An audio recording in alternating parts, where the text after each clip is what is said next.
Bismillahirrahmanirrahim. Assalamualaikum warahmatullahi wabarakatuh.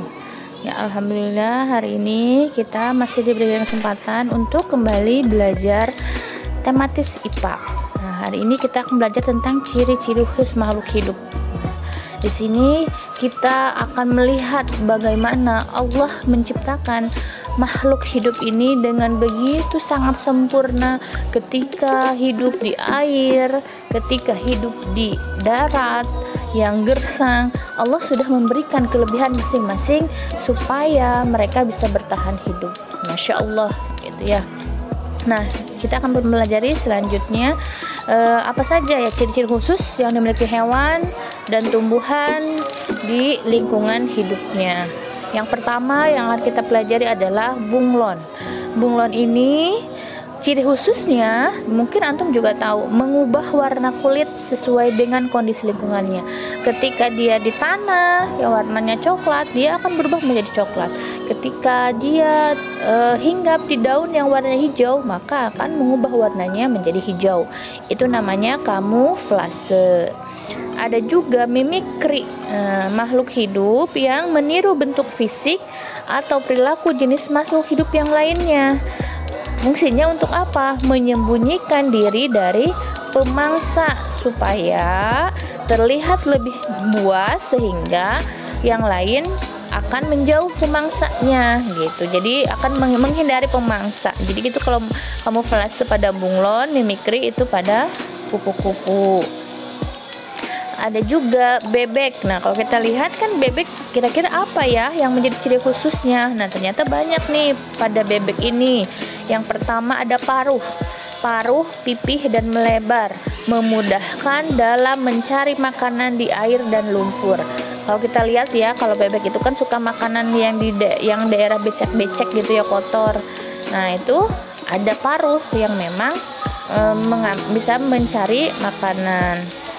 Ada juga bulu nih, bulunya itu dilapisi minyak supaya bulu bebek ini tidak basah ketika berenang gitu. Jadi ketika dia berenang si bulunya tetap kering karena memang dilapisi oleh lapisan minyak.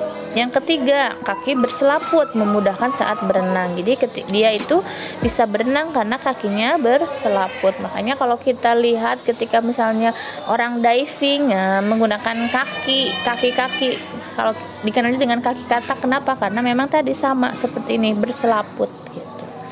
Itu untuk bebek. Selanjutnya kelelawar. Nah, kelelawar ini kemampuan apa? Kan kita tahu ya kalau kelelawar itu dia mencari makan pada malam hari, sedangkan ketika pagi sama siang hari dia tidur. Nah, kalau kita lihat gitu, apakah kelelawar ini keluar pada malam hari membawa senter? Kan enggak gitu. Nah, bagaimana caranya Allah memberikan kemampuan kepada kelelawar ini dengan namanya ekolokasi. Nah, ekolokasi itu apa? Jadi meskipun dalam keadaan gelap gitu, nah kelelawar ini mampu memancarkan gelombang ultrasonik. Nah, gelombang ultrasonik apa? Ingat lagi di pembelajaran kelas 4 ya. Nah, memancarkan gelombang ultrasonik untuk mendeteksi adanya mangsa dan keberadaan objek. Jadi ketahuan hanya dengan memancarkan gelombang. Juga mempunyai daun telinga yang lebar untuk memudahkan menangkap gelombang bunyi. Tuh. Nah, selain pada kelelawar, ekolokasi ini juga terdapat pada lumba-lumba. Selanjutnya adalah katak. Nah, katak ini kita kenal adalah hewan amfibi, yaitu hewan yang memiliki dua fase kehidupan di darat dan di air. Bagaimana? Nah, di sini kalau kita lihat apa sih bedanya katak dengan kodok gitu. Nah, kalau katak ini permukaan badannya licin. Kalau kodok itu biasanya berwarna coklat dan tidak licin, ada tidak licin kulitnya. Nah, kalau katak permukaannya kulit halus, lembab dan berlendir supaya membantu bernafas di dalam air. Sedangkan kaki belakang kuat, panjang dan berselaput untuk melompat, memanjang dan berenang. Nah, bentuk tubuhnya biasanya kecil. Kalau kodok itu bentuknya besar. Kemudian cicak dan toke. Nah, kalau cicak dan toke ini memutuskan ekornya atau dikenal dengan autotomi. Itu. Nah, kalau kita lihat kan seperti ini. Jadi kalau misalnya kita lihat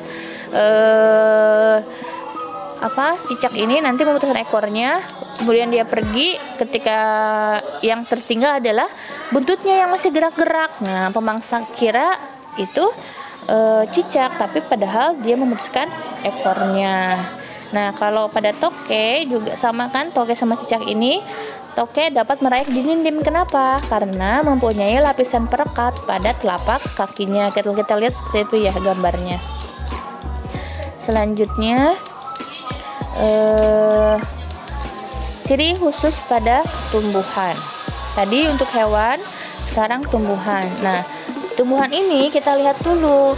Ada memang tumbuhan-tumbuhan ini yang dibagi 3 jenis. Ada hidrofit, ada hygrofit, dan ada xerofit. Apa itu hidrofit? Nah, hidrofit ini adalah tumbuhan yang sebagian tubuhnya ada di permukaan air, memiliki rongga udara dalam batang. Contohnya apa? Nah, kita lihat teratai. Nah, teratai ini kan bagian tubuhnya sebagian ada di air, terus nanti di bawahnya akarnya gitu. Dan juga kangkung juga sama nih, kangkung, eceng gondok gitu termasuk tumbuhan hidrofit karena memang hidup di air. Yang kedua adalah hygrofit, tumbuhan yang hidup di daerah lembab yang ada bagian akar, batang, dan daun. Batang pada umumnya tidak tampak karena tertutup gitu. Dan ada dalam tanah dan daunnya biasanya melingkar dan menggulung. Contohnya adalah tumbuhan paku. Kemudian ada xerofit, tumbuhan yang hidup di daerah yang kering, umumnya memiliki daun tebal, berduri, dan batang tebal ini untuk apa? Untuk menyimpan air karena memang biasanya hidupnya di daerah gurun. Contohnya adalah kaktus gitu. Ada juga memang lidah buaya yang memiliki batang tebal sama untuk menyimpan air. Nah, lidah buaya pun termasuk dalam xerofit. Nah, kemudian ada juga di sini ciri-ciri tumbuhan yang memang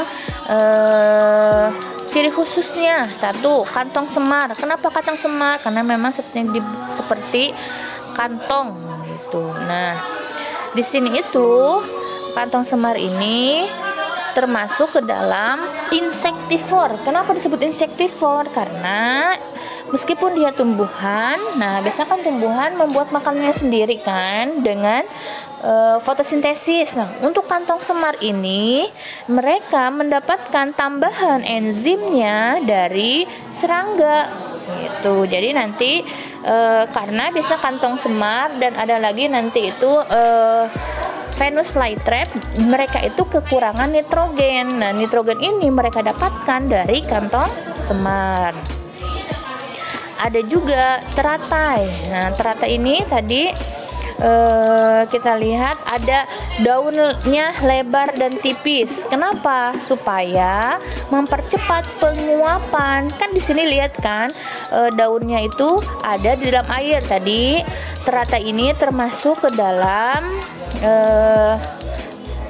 tumbuhan yang hidrofit, tinggal di air. Nah, untuk supaya tidak cepat busuk, nah Allah sudah memberikan kemampuan, memberikan ciri khusus dengan daunnya lebar dan tipis supaya penguapannya cepat, jadi tidak mudah busuk gitu. Sedangkan akarnya itu kuat sehingga tidak terbalik dan tidak mudah terbawa arus air. Dan satu lagi, permukaan daunnya diselimuti lapisan lilin agar daun tetap kering. Berarti sama seperti kalau tadi bebek lapisannya, bulunya dilapisi dengan lapisan minyak. Nah, kalau teratai dengan lapisan lilin. Gitu. Kemudian ada lagi Venus flytrap. Nah, Venus flytrap ini sama dengan tadi kantong semar. Nah, sama-sama tumbuhan insektivor, pemakan serangga. Insya Allah nanti di akhir akan ada video bagaimana caranya Venus flytrap ini memangsa gitu ya. Kemudian di sini daunnya berbentuk duri. Nah, di sini kan kita lihatnya seperti rambut-rambut gitu, rambut sensor di sini untuk menerima rangsang. Jadi ketika ada serangga masuk, nah sensor-sensor itu akan nanti langsung mengatup. Ada juga di sini Drosera. Nah, Drosera ini sama juga dengan tadi Venus flytrap dan kantong semar dengan memangsa serangga. Nah, kemudian ada putri malu. Putri malu ini, nah ini banyak sekali biasanya di daerah perkampungan gitu ya. Mereka itu akan mengatupkan daunnya ketika disentuh. Nah, untuk apa? Mengelabuhi hewan yang tadinya akan memakan tumbuhan. Jadi kiranya layu, padahal dia melakukan seperti itu untuk menyelamatkan dirinya gitu. Nah, yang selanjutnya adalah kaktus. Nah, kaktus ini tadi termasuk dalam xerophyt, yaitu yang di daerah tinggal di daerah kering.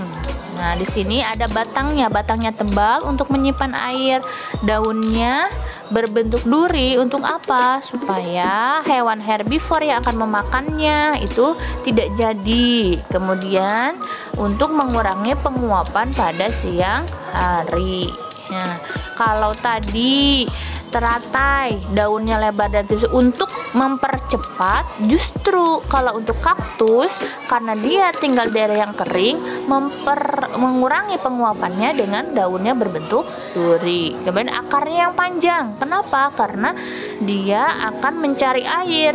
Kan daerah kering biasanya kekurangan air.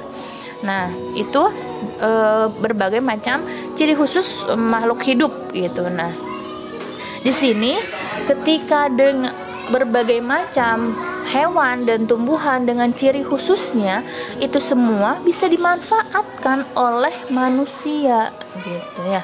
Dimanfaatkan oleh manusia, nanti bisa dibuka di halaman 103 dan 104 apa saja yang menjadi kegunaan hewan dan tumbuhan itu untuk manusia gitu. Tapi